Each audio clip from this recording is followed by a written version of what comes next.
Where did Pokemon go wrong?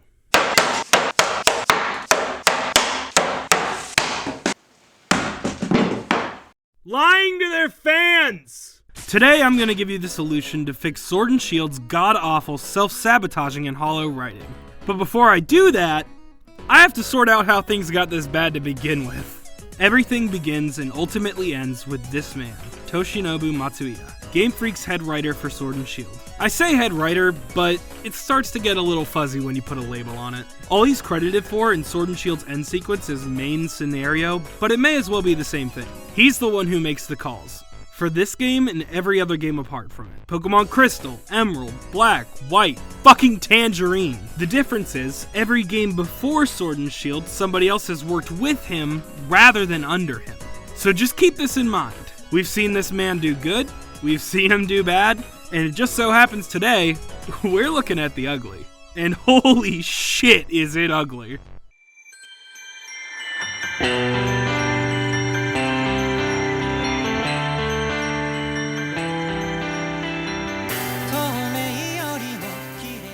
Picture in your mind a giant fuck you explosion! It rings out through the Galar region. You run outside to assess the damage, to find Pokemon Dynamaxing left and right. So you run over to suppress the tragedy, but it turns out someone's already took care of it. It's all over. Everything's fine. But your good buddy Hop is still here to tell you all about it. This pretty much sums up every conflict in Sword and Shield. You're given the taste of something the least bit interesting, only for Game Freak to crush your stupid little blue baby balls in their dirty money-grubbing mitts and say, "Man, Lee and his Charizard sure are something fierce, huh? Man, Lee and his Charizard sure are something fierce, huh?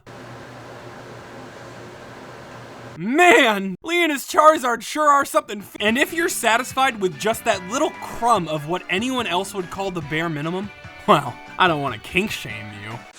I have to kink shame you. I replayed this entire game to get footage and analyze the writing for this video, and in just the first hour, I had listened to Hop talk about how cool Lee and his Charizard are about 15 times. When not even 10 minutes before, they showed me how cool and strong he actually was. Charizard Dynamax! No, not Dynamax. Those are Gigantamax Pokemon. The phenomenon where a Pokemon undergoes a visible change in appearance is called Gigantamax. Not just that. Before I even left Wedgehurst, there was a 2-minute conversation where they mentioned how Lee was bad with directions 4 separate times. Man, Leon's pants with directions, don't you think? Yes, Hop! At this point, I don't even think he's fucking wearing any! Man is drop trowel and is freeballing in the goddamn Corviknight taxi at this point! You got games on your phone? Because all the game does is tell you how amazing everything is, you never get to actually see anything cool happen. It's the difference between you actually going to a fucking banger concert and your friend who went instead of you telling you how great it was. But that's not enough for Game Freak, because not only do they talk about it, Toshinobu basically flies down to your house to personally cram exposition down your throat, repeating all the dialogue over and over and over and over until you just can't take it anymore and you fucking...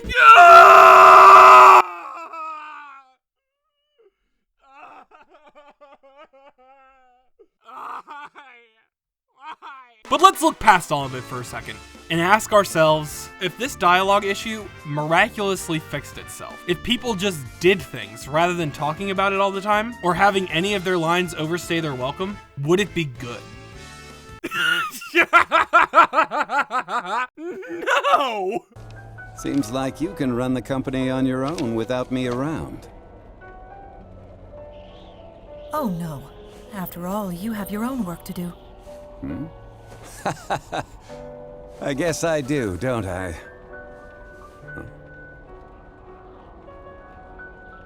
I can't tell you how grateful I am to have you by my side. It's my job.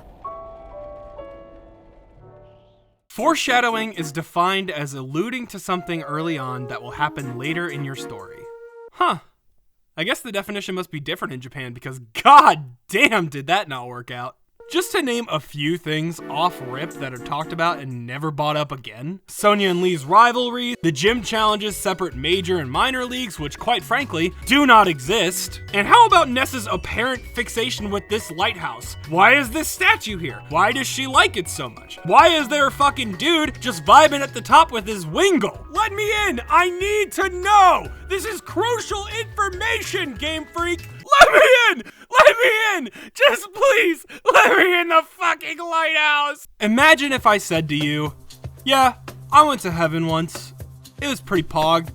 Totally fucked an angel. And then you die. Super looking forward to all the shit that I just told you about. But you never get to heaven. Sorry, there's no heaven, only hell now. I promised you something. And when you went to finally go see it for yourself, oopsie, it was a lie. That's so messed up. Not just because it sets you up for disappointment, but even more so because it sets the whole narrative I've just spun up for failure. It never had a chance to begin with, because just like I did to you, Sword and Shield constantly promises you things that don't exist to begin with. Gee, doesn't that sound familiar? Look no further than the league cards everyone crams down your gullet like fucking Halloween candy. Peony is just a goofy dad who loves his daughter that used a photo his daughter threw away after she left him to go on a trip as his league card. Milo is a goated fucking himbo that is apparently just known for shepherding all the gym Pokemon in town down the street with his Yamper. Marnie became gym leader after Piers left, and apparently the reason everybody in Spikemouth talks in a different accent is because it's just like ingrained in that one specific town. She also apparently has a short temper, and if something gets to her, she just holds an insane grudge.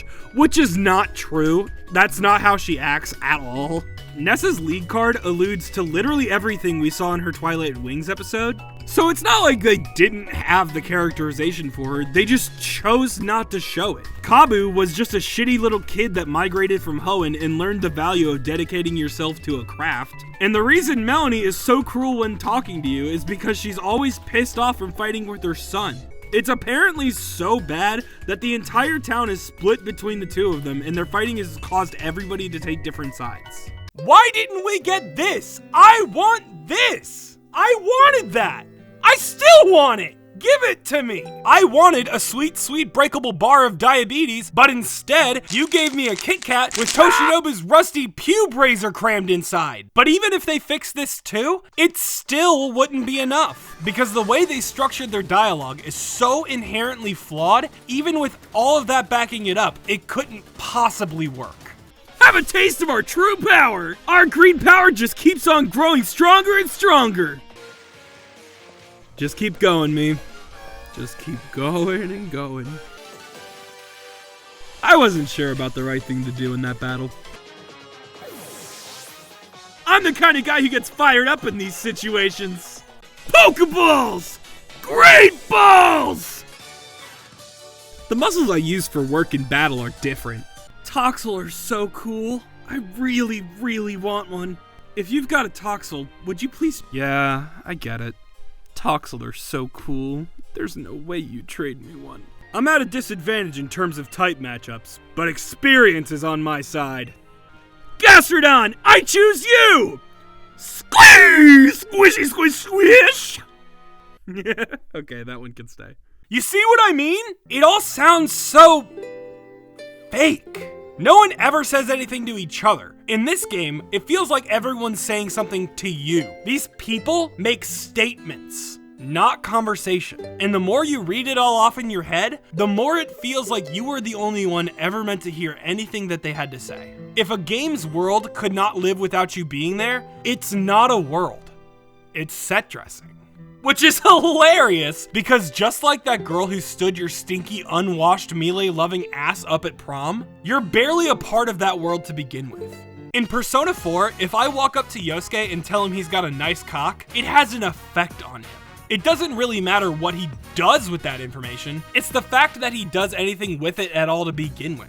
It sparked change within him. Something that I said changed this character. In Sword and Shield, the small amount of people who do change, do so without any action on your part. At the end of the day, just like everyone else in this game that isn't Hop or Bede, you don't matter. You're also just set dressing. I guess this would be a good time to talk about the character arcs then.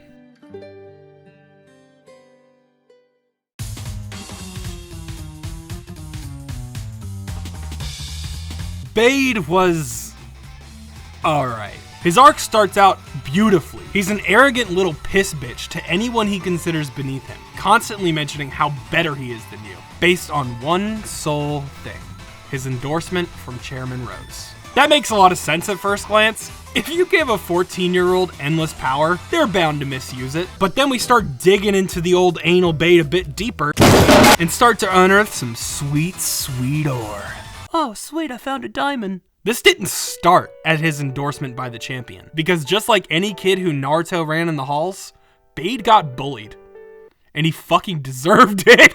So now we can start to see where he went wrong. We think, oh, the gym challenge is like all he has. No wonder he's such a fucking shitter. And you'd think that for Rose to be this guy's role model, he's gotta be some like really good fatherly type kind of wholesome dude. Nope!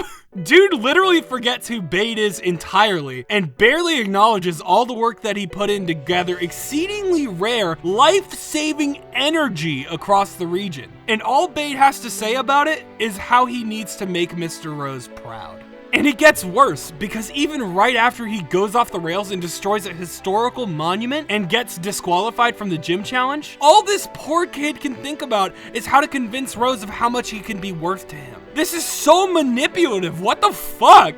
How did I gloss over this on my first go-around? So Bede drags his feet back to Hammerlock like a dumb little bitch, and this is his darkest day. He's been used, abandoned, and taken advantage of, and the worst part is, no one's there to help him. Until Opal arrives. And even though his motivation is still to earn Rose's approval through training, he's well on his way to earning it from somebody who actually deserves his time. It's never too late to start over, and Bede's gonna do that, with people behind him. People that he won't write off like he used to. He changed, and it was really compelling, but it still holds this disingenuous feeling behind it. It feels like we missed a really big step somewhere along this road, because if this arc is really as good as I'm saying it is, then why didn't I give a shit about anything he had to say on the first go-around? To answer that, let's talk about Hop. Hop's arc, like Bede's, is actually really fucking good. He starts out ignorant, thinking that he's just gonna breeze right past the gym challenge and overtake his brother without a bump in the road. And you know what? He was right. There weren't any bumps in the road. There were fucking landmines tactically placed to blow a fat load of nitroglycerin up his asshole every time he even tried to speak.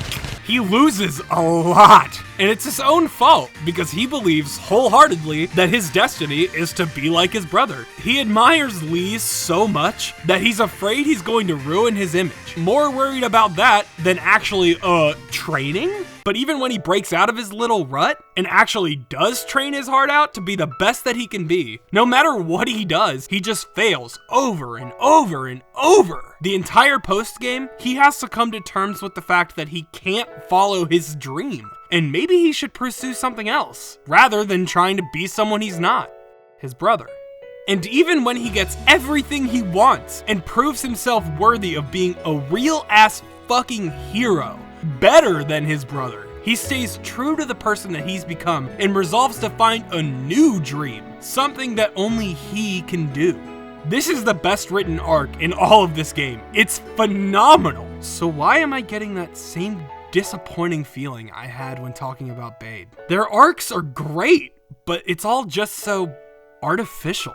Because all that self-sabotage I was talking about before, it's finally catching up. The problem is that all of Hop's dialogue is either surface level and unimportant, or all about what you need to do next. So there's no way his arc ever had a chance to begin with, because arcs are carried by dialogue. It's the same with Bede. Even though we can recognize that he's changed, he doesn't completely lean into this new truth that he's found out, which is fine. No one changes on a dime in just a few days, but if they change, they usually at least show distaste to the person that they were before. And if the dialogue in this game was written even a little bit better, I think these arcs would have carried the game so much farther. And what about Marnie? Why didn't she get an arc? Or any of the other unique ass characters in this game? It's obvious Toshinobu put so much work into this world that he's created, and the people that matter within it. But along the way, he just let it all go somehow. It got away from him. He got so caught up in this shitty surface level plot about future generations and preparedness, when everything in this story is actually about problems that affect the here and now. And even though they still could have done something cool with that little dichotomy they were creating, they didn't. Because out of nowhere, they throw all of that little character buildup that they had right out the window. After you win your place in the finals, everyone just starts suspecting Rose for no reason. They literally storm Rose's tower just so they can talk to Leon, who's a little busy. And the only reason behind needing to talk to him is because it might get in the way of the gym challenge. That's like flying to space to change the weather because it might rain during the Super Bowl. It's ridiculous. If you throw a bunch of motivations around like a handful of darts at once, I guarantee that none of them are gonna hit the dartboard. But maybe, just maybe, if you take your time and focus on one character motivation dart at a time, most of the time, you'll hit your target. Unfortunately, Game Freak didn't do that. But if some fucking nobody who spent probably a total 40 hours replaying your shittily written game for the third time in a year and writing all of this for the sole sake of finding out what was wrong with your game and improving it, then why the hell would it be so hard for the biggest company in the goddamn world to find somebody who cares even more than I do? That's why it hurts so much, because there isn't a single reason that this game could not have been the best Pokemon game yet.